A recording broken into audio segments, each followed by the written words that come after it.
Pag hindi ka marunong magtiis, masusuong ka sa maraming gulo. Bakit ba nasasabi ng tao na mayroong ginhawa at mayroong pagtitiis? Kasi naranasan niya muna magtiis bago siya nag-enjoy sa buhay, bago siya nagkaroon ng ginhawa. Ang gusto ng tao, puro ginhawa, ayaw mahirapan.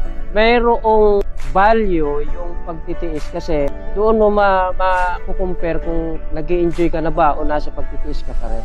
Ang lahat ng bagay sa mundo, may proseso. Ito ang tatandaan nyo.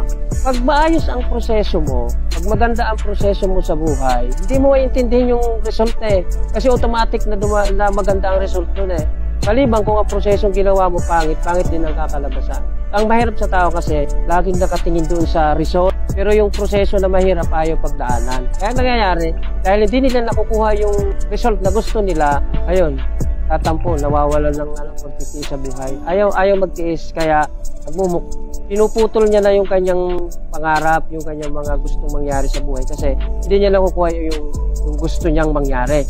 Samantalang hindi ka naman dapat nagpo-focus doon sa result Dapat nagpo-focus ka doon sa proseso. Gandahan mo yung proseso at maganda yung kakalabasan.